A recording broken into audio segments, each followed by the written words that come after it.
YouTube. Okay. Hello, everybody, and welcome to another episode of the Cryptic Commander. I am your host, John Nose, and we've got Ogre on the phone. That's me. Ogre. So I Hi, I'm want Obi. go ahead, Ogre. No, that was it. That was it. I was just saying I exist. We know you exist. I mean, I talk to a lot of people around town, and they're like, "Oh yeah, I know Ogre." Um, Even though I live in I think Illinois and you used to live in Missouri, so yeah, I think other people know our guest this time though. yeah, I wanted to make a quick announcement that I contacted, of all people, DBM, David Brian Marshall, and he's agreed to come on the podcast. So that is some exciting news for me, guys. We do have a special guest with us today. He's the man, the myth, the legend himself, Sheldon Menery. How you doing, fellas?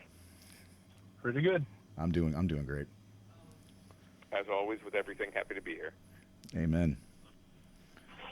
I wanted to bring out a viewer question,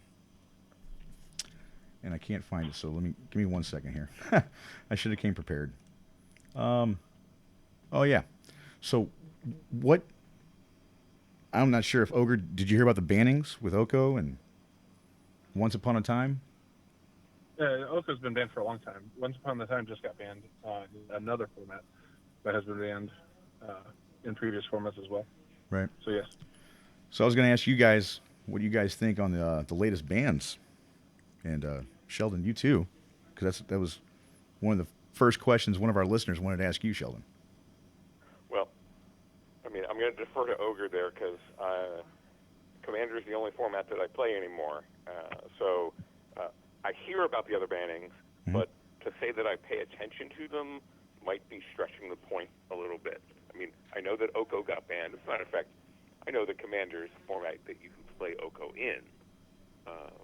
And, you know, I saw Once Upon a Time got banned.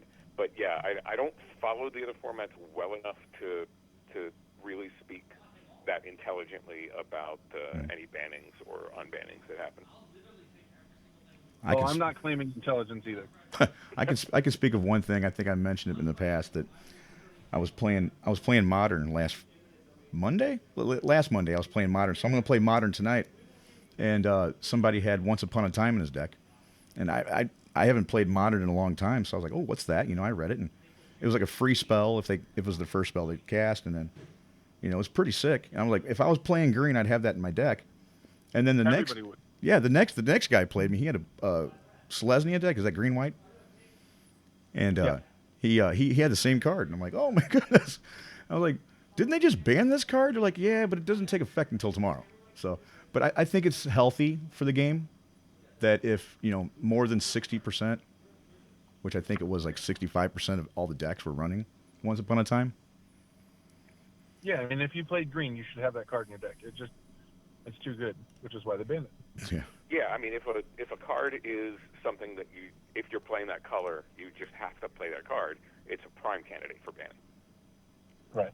Now Sheldon mentioned earlier that he's an expert with Commander, and we used to call it EDH back in the day, Elder Dragon Highlander, and I remember first hearing about it in 2006. So I'm a late bloomer, and what has surprised you the most, Sheldon, about the format's evolution?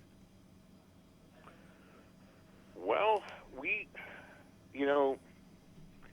it it was intentionally a niche format. It was created to fill a hole that didn't exist. So the morning of the first Command Fest in Seattle, I happened to be there because I was on a contract to be a magic designer at Wizards of the Coast, and I went to the Command Fest and got there early, found a table, sat down, set up, waited for the folks to come in, and about an hour after the doors opened, I happened to be stretching. I was like, oh, I'm going to stretch my legs. I stood up and I looked around the room, and I was just struck by how many people were in the room. And, you know, when you started playing in 2006, you weren't really that much of a late bloomer. You know, the format was only 2 or 3 years old at that point. I wouldn't have imagined that there would be that many Commander players in the world, let alone gathered in the same room at the same time. Right. The explosive growth of the format has pleasantly surprised me. Oh, the growth. Mm-hmm. Yeah, it's definitely one of the strongest formats, if not, I would say probably currently the strongest format that is played. Do you agree, or do we know those stats? It is indeed the most played format. Yeah, it's incredible. I was going to say, too, they've got a lot of Commander products coming out this year alone. I almost want to call it the year of Commander. It is the year of Commander. I think that's what Wizards of the Coast is calling it. Oh, wow. Nice. Really? That's going to be a tagline? Yeah. Whoa. You heard it here first, guys. I had a question. So when you say the banning of, we were just talking about the banning of Once Upon a Time, something relevant to Commander. What do you think about the? I know that it's probably never going to happen, but do you think that Sol Ring is too strong? No. Awesome. I love Sol Ring, but a good friend of mine, Dan Bach, does not. He thinks yeah. Dan and I enjoy trolling each other regarding Sol Ring. He is the troll of trolls for sure. Dan is never going to move off his position, and I'm never going to move off of mine. All right. Fair enough. That is. I play a lot of Cube with my play group, and I've been told by a lot of players who've been playing Cube longer than I that you shouldn't put Sol Ring in a cube because they say the first person that gets it, the other person just has a lot of catching up to do, you know? Maybe in a 1v1, sure. In a multiplayer format, it doesn't. Command Zone did a relatively small test. I mean, their statistics sampling was pretty small. But they did some analysis, and in multiplayer games that they studied, Sol Ring made you about 5% less likely to win if you played it on turn 1. 5%. Wow. Yeah. I wouldn't think it would be that low of a stat. You know, does that include a lot of multiplayer, or is that just one-on-one? No, that's all multiplayer. Okay, yeah. Because the person that plays Sol Ring is almost immediately the target. Correct. Yes. Yeah, they become the arch enemy right away. Yeah. Excellent. Yeah. And what is your thought, Sheldon, on 1 versus 1 Commander? Just that alone. If people love playing it that way, let them play it. Fair enough. I'm more of a fan of multiplayer. I can sit back, hang out, and then eventually get in there. I'm a fan of. So I have kind of jumped in there, but I have a way of building decks. I go around the country and I buy collections all the time, and I limit myself. I build decks, Commander decks, out of only that collection. So if it's a $100 collection or a $50,000 collection, I will then revamp my deck to only use cards out of that collection. And I like playing those in my groups that I spontaneously jump into. Yeah, I mean, Commander is designed as a multiplayer format. It's managed as a multiplayer format. It's DNA. Sorry, I should turn that off. It has multiplayer in its DNA. But if folks enjoy playing it 1v1, who am I to say otherwise? Yeah. So with Planeswalkers, now, again, I knew about the format in 2006. I didn't really start playing the format until about 2 years ago.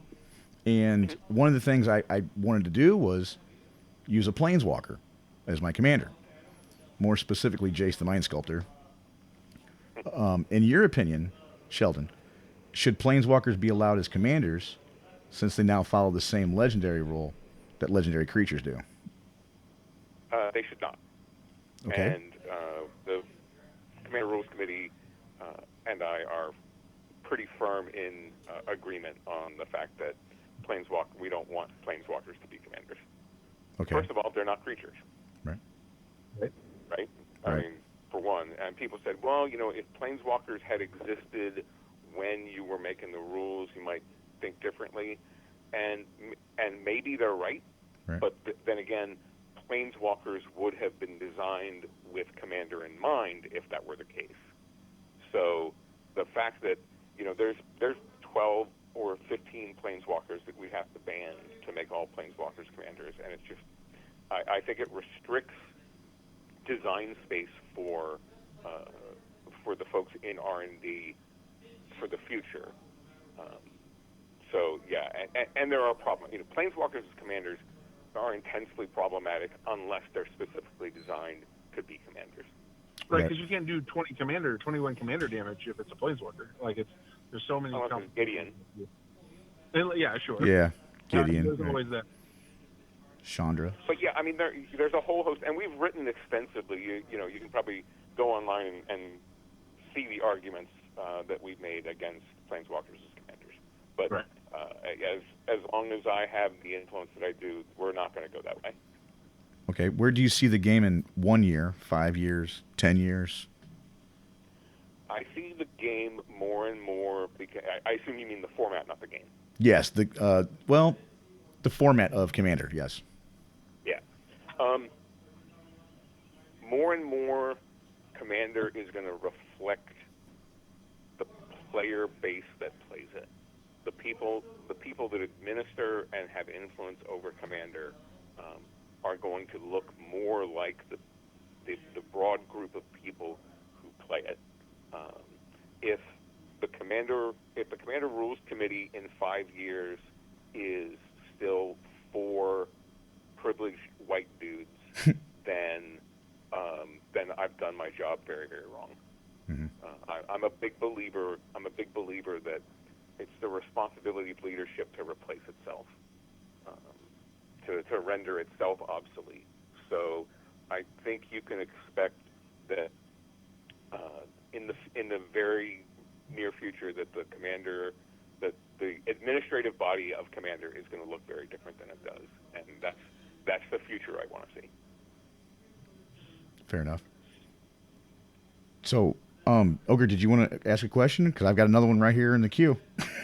Go ahead. I might have a response to that, but I don't know it yet. So I'll think on that and then get back. Well, on the other hand, too, if a listener out there wants to know where you see the game as a whole in 1 year, 5 years, or 10 years, what would you say? Well, again, coming off of that stint late last year as a designer at Wizards of the Coast, I've seen already the plans for the next 5-ish years. Okay. So it's really not for me to say. Got it. No, I got it. I understand. Okay. I understand. Yeah, I understand that one. I pulled up an interesting stat from Hasbro that they estimate 5 million players playing Magic the Gathering Arena, and they estimate by the end of this year 11 million players. Do you have any? Go ahead. I mean, the more people that are playing Magic, the better. Yeah. I mean, there's a reason it's an enduring game. There's a reason it's the king of the hill and has been for a couple of decades. It's because it's a great game. Yes. It's simply put, the game is very complex, but simply put, it's just such a good game, and the people who manage it and create product for it have an eye of keeping it alive. And if you've been around a while, if we were still playing the deck that was the best deck in 1996, the game would be dead. Right. The game has to evolve in order to be popular, to stay at the top. And they've done a great job, and it's internally designed extremely well, and the people in R&D have done such a great job of lateral development of the game that I can see it just continuing to last and continuing to last. I agree. The Commander, in most circles where I'm at, they tell me that it's a form of self-expression. Mm-hmm. And with a regular Magic deck of 60 cards, I can find some form of expression, but I can see what they mean by with a 100 singleton format, 100 single cards, you can't have copies of anything. For the listeners that don't know much about EDH/Commander, Well, they wanted to I call can it. still beat you with squirrels. Go ahead. I said I can still beat you with squirrels. Yeah. Yeah. Well, that's yeah. I mean, Commander is the only format that style counts. That you can play your Squirrel Tribal or your deck based on the novel Dune or whatever. You know, it is a great outlet for self-expression, and it's not winning. Winning in Commander means something different than it means in other formats. And winning in Commander is more about everybody having a good time. You know, I keep saying, make the games that everybody will remember, not the ones that they want to forget. Right. With the legend rule change, do you think that, you know, do you like that each person can have a legendary permanent with the same name as the other player? I mean, that's definitely a thought from a long time ago. Though, you know, the legend rule change is pretty old by now. Yes. You can't. Yeah. I mean, I like the fact that you can't kill somebody else's commander off by cloning it. Okay. But in my aesthetically perfect world, could there be only one copy of any legendary creature in play at a time? Sure, that would be great. As a matter of fact, you know, in the most ancient days of Commander, if somebody had a creature as their commander, you couldn't even have it in your deck. I remember that. Whoa, I didn't even know this. Yeah. So you sat down. It's like, okay, here are my commanders. Like, oh, I got to take that out of my deck. So that's some news to me. I've never heard that before. Again, that went away a very, very long time ago. That Yeah. went away nearly old enough to drink time ago. There's not many more questions I have, Sheldon. Your feelings on how quickly formats get solved, quote unquote, in a digital age where hundreds of thousands of games are played super quickly. Well, Commander's definitely the not solved format because, again, winning means something different. And we live in the digital age. I think it's okay that things go through their natural evolutions. I'm not sure that formats get solved all that quickly because they're still pretty broad. I mean, I guess some of the Eternal formats do because the card pool is so vast that one or two new cards doesn't change the calculus so much. But the great thing about formats getting solved is that they also rotate, which goes back to the point about there's a reason that we keep playing the game because we almost never get into the drudgery of it being same after same after same. Right. It's always fresh. Yeah. Or it's almost always fresh. It's almost always fresh, yeah. There have been times. I was around playing Standard during Necro Summer. Whoa. Yeah, that was my infancy of playing. Yeah, I don't even remember that card. What I know it's black, right? Necropotence is definitely black. Yeah. Was it the one that does like damage to everybody or something? Nope. Which one was it? No, Necropotence is a 3 black enchantment that you pay 0, you pay a life, and you put a card aside and then put the card into your hand at the beginning of your end step. Wow. Yeah, I remember playing for Ante. Your draw step. Skip your draw step, but you can draw. You can draw. Basically up to your life total in cards. I have a personal question for me. This has been on my mind if I can ever get in front of Sheldon Menery. So I play a lot of Cube, and it's a different singleton format. I'm going to explain to the listeners later on what Cube entails. But sometimes it's hard for me and my play group to get a game to fire. What kind of advice would you give to people playing Commander to ensure that game's going to fire? Well, I mean, you have a slightly different problem with Cube in that it's time intensive, right? Right. You have to both draft it and play it, which is the drafting is part of the charm of the format. Sure. But again, it just takes time.